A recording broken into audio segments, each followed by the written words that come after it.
पापी स्त्री, तेरे गंदे कर्मों की वजह से मैं तेरे घर से जा रही हूँ।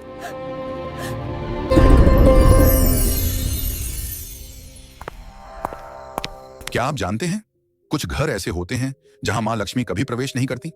हाँ, कुछ छोटी छोटी गलतियां ऐसी होती हैं जो लक्ष्मी जी को घर से दूर कर देती हैं, और जब वो घर छोड़ देती हैं तो वहां बसता है दुख, दर्द और दरिद्रता का साया। आज हम जानेंगे वो कौन से काम हैं जो मां लक्ष्मी को नाराज कर देते हैं, और कैसे एक स्त्री के कर्म तय करते हैं कि घर में सुख रहेगा या गरीबी। बहुत ही पुराने समय की बात है। एक छोटे से गांव में कुछ ही घर थे। चारों ओर खेत, कच्ची गलियां और मिट्टी की महक। गांव के बीचों बीच घर था सेठ रामदयाल का। रामदयाल कोई बहुत बड़ा जमींदार नहीं था, लेकिन मेहनती और ईमानदार आदमी था। गांव में सब उसे इज्जत से सेठ जी कहते थे। उसका अनाज का छोटा सा व्यापार था जो धीरे धीरे चल निकला था। सुबह सूरज निकलते ही वो काम पर निकल पड़ता, और शाम को थक कर घर लौटता तो उसकी पत्नी सुशीलाबाई उसे दरवाजे पर मुस्कान के साथ स्वागत करती। सुशीलाबाई बहुत ही शांत और संयमी स्त्री थी। चेहरे पर हमेशा सादगी झलकती थी। माथे पर छोटी सी बिंदी, साड़ी का पल्ला सिर पर। वो मानती थी कि घर की असली शोभा उसके सोने चांदी से नहीं, बल्कि सफाई और सच्चे मन से होती है। हर सुबह सूरज से पहले उठकर वो आंगन बुहारती, तुलसी पर जल चढ़ाती और फिर चूल्हे में फैला दिया जलाती। उसकी यही दिनचर्या थी, सादगी में भक्ति, भक्ति में अनुशासन। गांव की औरतें अक्सर कहती, सेठानी के घर में तो मां लक्ष्मी खुद रहती हैं। रामदयाल और सुशीलाबाई का एक ही बेटा था, अर्जुन। अभी बस 20 साल का नौजवान, लेकिन संस्कारों में पला बढ़ा।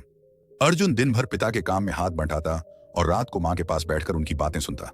वो मां से कहता, अम्मा, जब आप तुलसी के पास दिया जलाती हैं ना, लगता है घर में सचमुच देवी उतर आई हैं। सुशीलाबाई मुस्कुरा देती और कहती, बेटा, देवी तो हर उस घर में रहती हैं जहां सफाई और श्रद्धा होती है। बस उन्हें मानने वाला दिल चाहिए। समय बीतता गया। घर में सब ठीक चल रहा था, लेकिन किस्मत के खेल अजीब होते हैं। एक दिन सुशीलाबाई को हल्का सा बुखार आया।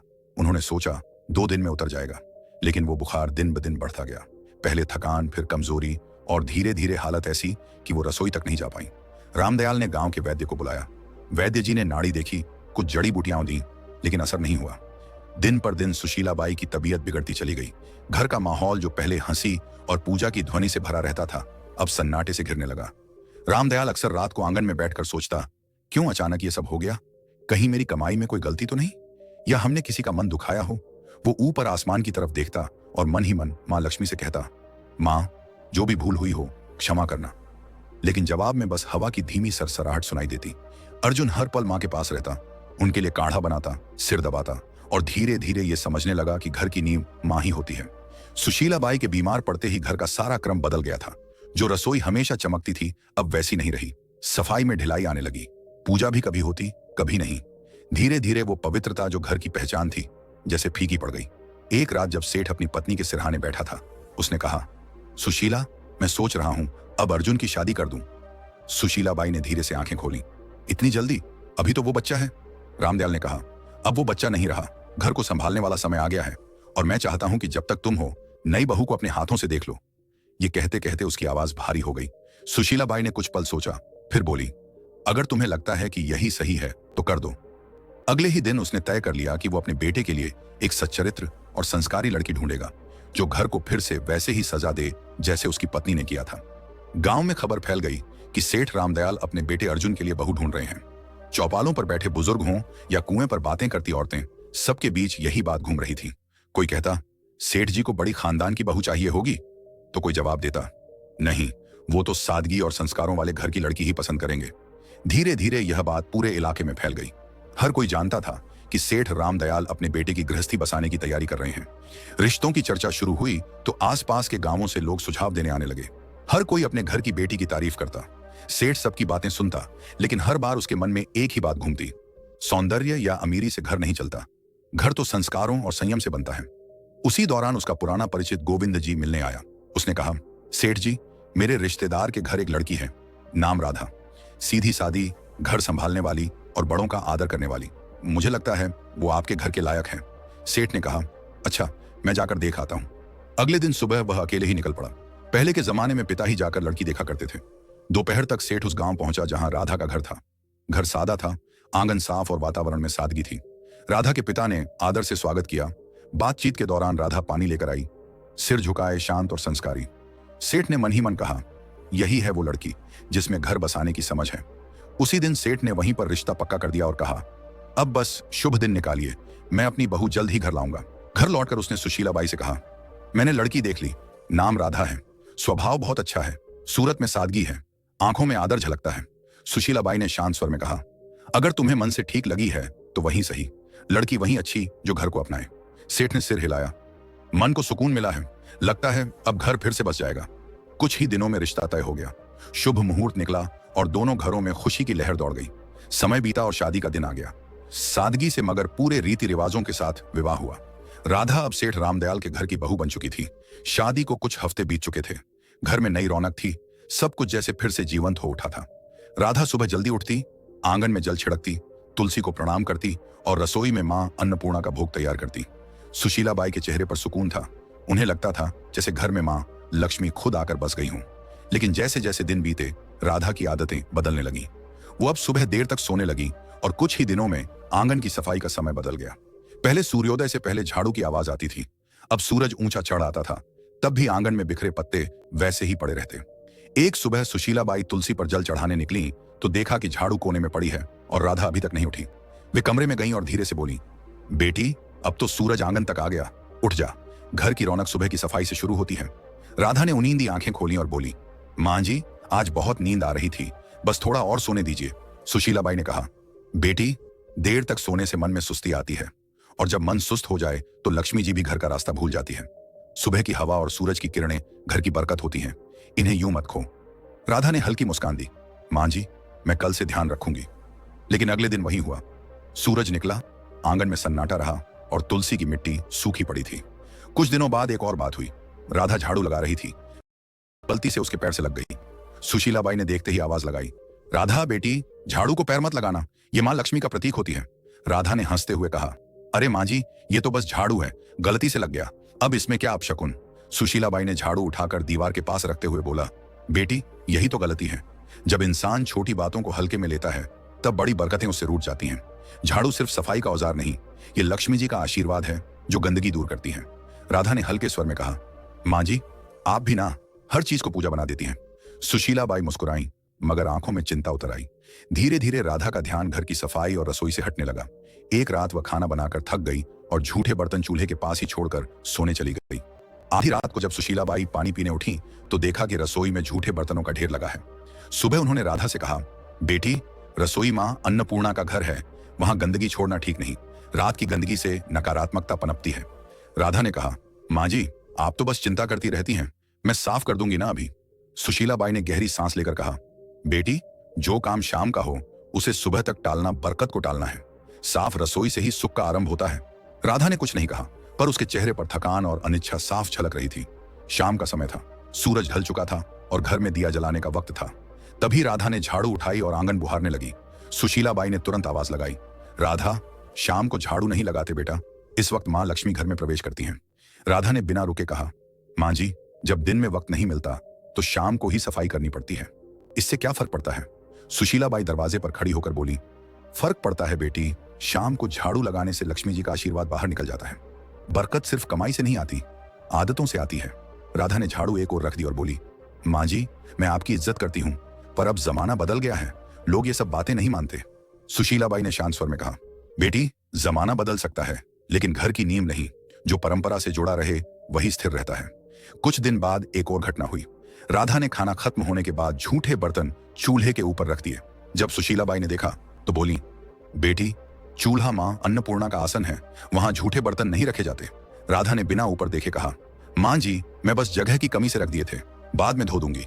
सुशीलाबाई ने कहा, रसोई में पवित्रता सबसे जरूरी है, अगर चूल्हे पर गंदगी होगी तो लक्ष्मी जी की कृपा भी घट जाएगी। राधा ने मुस्कुराते हुए कहा, मां जी, हर चीज में देवी ढूंढना बंद कीजिए, खाना तो मैंने बना ही दिया ना, अब थोड़ी देर में सब साफ हो जाएगा। सुशीलाबाई ने कोई जवाब नहीं दिया। उनके चेहरे पर निराशा थी, मगर मन में अब भी उम्मीद थी कि शायद एक दिन राधा इन बातों का अर्थ समझ लेगी। धीरे धीरे घर का माहौल बदलने लगा। पहले जहां सुबह पूजा की घंटी बजती थी, अब सन्नाटा रहता था। तुलसी के पास मिट्टी सूख गई थी, दीपक बुझा रहता था।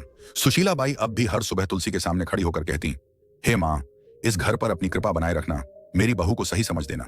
लेकिन जैसे घर की रोशनी धीरे धीरे कम होती जा रही थी, सेठ रामदयाल अब चिंतित रहने लगा था। उसे लगता घर में कोई अदृश्य भारीपन फैल गया है। एक दिन उसने सुशीलाबाई से कहा, लगता है मां लक्ष्मी रूठ गई हैं। सुशीलाबाई ने चुपचाप सिर झुका लिया। उन्हें पता था ये सब राधा की लापरवाह आदतों का नतीजा है, पर वो अभी भी उसे डांटना नहीं चाहती थी। उनका विश्वास था कि प्यार से समझाने पर राधा बदल जाएगी। समय बीतता गया और घर की रौनक धीरे धीरे जैसे मिट्टी में मिलने लगी। पहले जहां सुबह तुलसी के पास दिया जलता था, अब वहां धूल जमने लगी थी। राधा अब ज्यादातर उदास या व्यस्त रहती। सफाई आधी अधूरी, पूजा कभी कभी, और घर में अब वो अपनापन नहीं था जो पहले हर कोने में झलकता था। सेठ रामदयाल ने सबसे पहले बदलाव अपने व्यापार में महसूस किया। पहले जो सौदे फायदेमंद रहते अब घाटे में जाने लगे। गोदाम में अनाज में कीड़े लग गए, कुछ सौदे अटक गए और पुराने ग्राहक धीरे धीरे दूर होने लगे। सेठ कई रातें जागकर हिसाब किताब देखता, मगर समझ नहीं पाता कि गलती कहां हो रही है। एक शाम उसने सुशीला बाई से कहा, सुशीला, अजीब बात है, अब काम में मन नहीं लगता, जैसे बरकत कहीं गुम हो गई हो। सुशीला बाई ने धीमे स्वर में कहा, बरकत तब गुम होती है जब घर की पवित्रता कम होने लगे। मां लक्ष्मी वहां नहीं टिकती जहां गंदगी और लापरवाही घर कर जाए। सेठ ने गहरी सांस ली। तू कहना चाहती है कि... वो आगे नहीं बोला, लेकिन दोनों की नजरें एक ही दिशा में उठी, राधा की ओर। राधा भी ये सब देखती थी, पर उसे लगता कि ये बस समय की मार है। एक दिन जब सेठ गुस्से में बोला, हर काम उल्टा क्यों हो रहा है, तो राधा ने कहा, पिताजी, ये सब अंधविश्वास है। व्यापार में उतार चढ़ाव तो होते रहते हैं। सेठ ने आंखें तरेरी। तू नहीं समझेगी बहू, जब घर की औरतें रीति भूल जाती हैं, तब घर की बरकत खुद रास्ता भूल जाती है। उस दिन के बाद से माहौल और भारी हो गया। घर में छोटी मोटी चीजें टूटने लगी। राधा ने ध्यान देना बंद कर दिया था। झाड़ू वहीं कोने में पड़ी रहती, रसोई में बर्तन कभी साफ नहीं रहते। सुशीला बाई अब ज्यादातर चुप रहने लगी थी। वो हर शाम तुलसी के पास बैठकर मन ही मन कहती, हे माँ, अब कुछ तू ही कर। एक रात तेज हवा चली और आंगन में रखा दीपक बुझ गया। उसी पल गोदाम से खबर आई, सेठ जी, आग लग गई। सेठ दौड़ा, पर बहुत देर हो चुकी थी। गोदाम का आधा अनाज जल चुका था। गांव वाले कहते, ऐसा तो पहले कभी नहीं हुआ था। रामदयाल वहीं बैठ गया, माथे पर हाथ रखकर बोला, लगता है मां लक्ष्मी ने सच में मुंह मोड़ लिया है। घर लौटते समय उसकी आंखों में आंसू थे। उस रात घर में कोई नहीं बोला। सेठ के दिल में पहली बार यह एहसास बैठ गया था, अब अगर कुछ नहीं बदला तो इस घर की खुशियां कभी वापस नहीं आएंगी। सेठ की मेहनत, नाम और इज्जत सब एक साथ डूब गए। घर का माहौल भी अब बदल चुका था। पहले जहां हर सुबह पूजा की घंटी और तुलसी की खुशबू होती थी, अब वहां सन्नाटा था। सेठ रामदयाल दिन रात चिंताओं में डूबा रहता। रात को अक्सर बरामदे में बैठकर बुदबुदाता, मां लक्ष्मी, कहां चली गई तू? एक शाम सेठ घर लौटा, चेहरा गुस्से से लाल था। वह आंगन में बैठ गया और एकदम से बोला, बस अब और नहीं सह सकता मैं ये सब। सुशीला बाई चौंकी। क्या हुआ जी? सेठ ने जोर से कहा, क्या बताऊं, सब खत्म हो गया। मेहनत, इज्जत, कारोबार सब झलकर राख हो गया, और मैं जानता हूं ये सब किसकी वजह से हुआ है। उसकी नजर राधा पर टिक गई, जो पास ही खड़ी थी। राधा सकपका गई, धीमे स्वर में बोली, पिताजी, मुझसे क्या गलती हुई है? मैं तो हर दिन अपने काम करती हूँ। सेठ का स्वर भारी और कांपता हुआ था। काम? तूने घर का रूप बदल दिया बहू। न सफाई, न श्रद्धा, न सुबह का दीपक। जब औरत घर की मर्यादा भूल जाए तो लक्ष्मी जी भी उसका साथ छोड़ देती है। जिस दिन तू इस घर में आई, उसी दिन से बरकत घटने लगी। राधा की आंखें भर आईं। वो रोते हुए बोली, मैंने किसी का बुरा नहीं चाहा पिताजी, मैंने बस अपने ढंग से जीने की कोशिश की। अगर पूजा में देर हो जाए या सफाई में कमी रह जाए तो क्या सारी विनाश की जड़ मैं ही हूं? सेठ गुस्से से उठा और बोला, हाँ, क्योंकि घर की नींव औरत के कर्मों से टिकती है। अगर वो ही ढीली हो जाए तो पूरा घर ढह जाता है। तेरे आने के बाद से न शांति बची न बरकत। अब मैं तुझे कुछ और नहीं कह सकता, बस इतना कि इस घर से जा। राधा, जा और अपने कर्मों पर खुद विचार कर। राधा स्तब्ध रह गई। उसने कांपती आवाज में कहा, मां जी, आप तो कुछ कहिए, क्या सच में मेरी ही वजह से यह सब हुआ? सुशीला बाई की आंखों में आंसू थे, लेकिन शब्द नहीं निकले। राधा के गालों पर आंसू लुढ़क पड़े। सेठ ने कड़क स्वर में कहा, अब इस दहलीज को पार मत करना जब तक मन और घर दोनों पवित्र न हो जाएं। राधा ने बिना कुछ बोले सिर झुकाया। उसने धीरे से दहलीज पार की, वही दहलीज जहां से कुछ महीने पहले उसने पहली बार कदम रखा था। और राधा बिना कुछ कहे, बिना किसी सामान के, आंसुओं से भीगी साड़ी में उस घर से निकल गई। कदम भारी थे, लेकिन मन में एक संकल्प जल रहा था, अब वो मां लक्ष्मी से क्षमा मांगेगी, चाहे इसके लिए उसे खुद को मिटाना ही क्यों न पड़े। रात ठंडी थी, रास्ता सुनसान। गांव से बाहर निकलते ही घना जंगल शुरू हो गया। पेड़ों की छांव में चांद की किरणें भी मुश्किल से पहुंचती थीं। वह एक पुराने बरगद के नीचे बैठ गई। आंसू रुक नहीं रहे थे, मगर भीतर एक अजीब सी दृढ़ता थी। उसने हाथ जोड़कर कहा, मां, जब तक आप दर्शन नहीं देंगी, मैं ना अन्न ग्रहण करूंगी ना जल। रात बीती, दिन निकला। भूख ने शरीर तोड़ दिया, पर उसका मन और मजबूत होता गया। तीसरे दिन जब सूरज ढलने को आया तो चारों ओर अचानक हल्की रोशनी फैलने लगी। राधा ने आंखें खोली। सामने सुनहरी आभा थी, और उस आभा से निकला एक दिव्य स्वर, राधा। वह कांपते हुए उठी। मां लक्ष्मी, क्या सच में आप मेरे सामने हैं? मां लक्ष्मी मुस्कुराई। उनका चेहरा प्रकाश से भरा था। हाँ बेटी, मैं आई हूं। तेरा आह्वान सच्चा था, तेरी पश्चाताप ने मुझे यहां खींच लाया। पर बता, तू दुखी क्यों है? राधा जमीन पर झुक गई, आंसुओं से भरे स्वर में बोली, माँ, मुझसे बहुत गलती हुई। मैंने आपकी परंपराओं को अनदेखा किया, सासू जी की बातों को पुरानी मान्यता समझा, और अब मेरे कारण सब नष्ट हो गया। कृपा कर बताइए माँ, आखिर मैंने कौन कौन सी भूल की? माँ लक्ष्मी का स्वर मधुर था लेकिन गंभीर। बेटी सुन, जब कोई स्त्री इन गलतियों को करती है तब मैं स्वयं उस घर से दूर चली जाती हूँ। फिर उन्होंने अपनी उजली हथेली उठाई और एक एक करके बताया। पहली गलती, उन्होंने कहा, जब कोई स्त्री झाड़ू को पैर से लगाती है तो वह माँ लक्ष्मी का अपमान करती है, क्योंकि झाड़ू ही स्वच्छता और समृद्धि का प्रतीक है। दूसरी गलती, जब झूठे बर्तन चूल्हे पर रखे जाते हैं तो अन्न की देवी माँ अन्नपूर्णा नाराज होती हैं। जहां अपवित्रता रहती है वहां मैं प्रवेश नहीं करती। तीसरी गलती, जब दहलीज पर बैठकर भोजन किया जाता है तो वह स्थान जो स्वागत और आशीर्वाद का होता है अशुद्ध हो जाता है, मैं दहलीज से लौट जाती हूँ। चौथी गलती, जब शाम के समय झाड़ू लगाया जाता है तो वो मेरे आगमन के समय मुझको ही घर से बाहर निकाल देता है। पांचवी गलती, जब स्त्रियां देर तक सोती हैं और सूरज के निकलने के बाद भी घर बंद रहता है तो आलस्य के कारण घर की ऊर्जा नष्ट होती है, मैं ऐसे घरों में नहीं ठहरती। छठी गलती, जब आंगन की सफाई नहीं होती तो वहां नकारात्मकता फैलती है और मैं वहीं से लौट जाती हूं जहां गंदगी देखती हूं। सातवीं गलती, जब झूठे बर्तन रात भर रसोई में पड़े रहते हैं तो वो अंधकार को बुलाते हैं और मैं ऐसे घरों से विदा ले लेती हूं। आठवीं गलती, जब किसी के सामने दरवाजे को पैर या थोक से ठोका जाता है तो वो घर की मर्यादा को चोट पहुंचाता है, मैं वहां टिक नहीं सकती जहां आदर न हो। नौवीं गलती, जब घर में झगड़ा और कटुता रहती है तो मेरा स्वरूप जो शांति है वहां टिक नहीं सकता। 10वीं गलती, और जब स्त्रियां अपनी पूजा, सफाई और संयम को हल्के में लेती हैं तो वो खुद अपने हाथों से सुख के द्वार बंद कर देती हैं।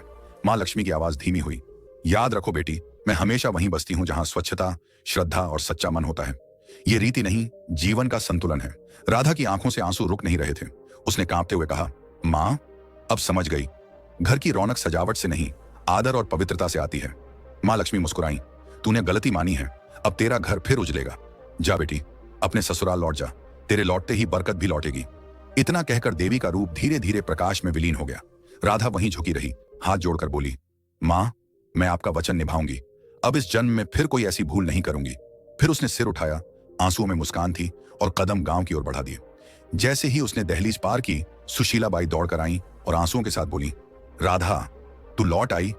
राधा ने कहा, मां जी, मैंने सब समझ लिया है।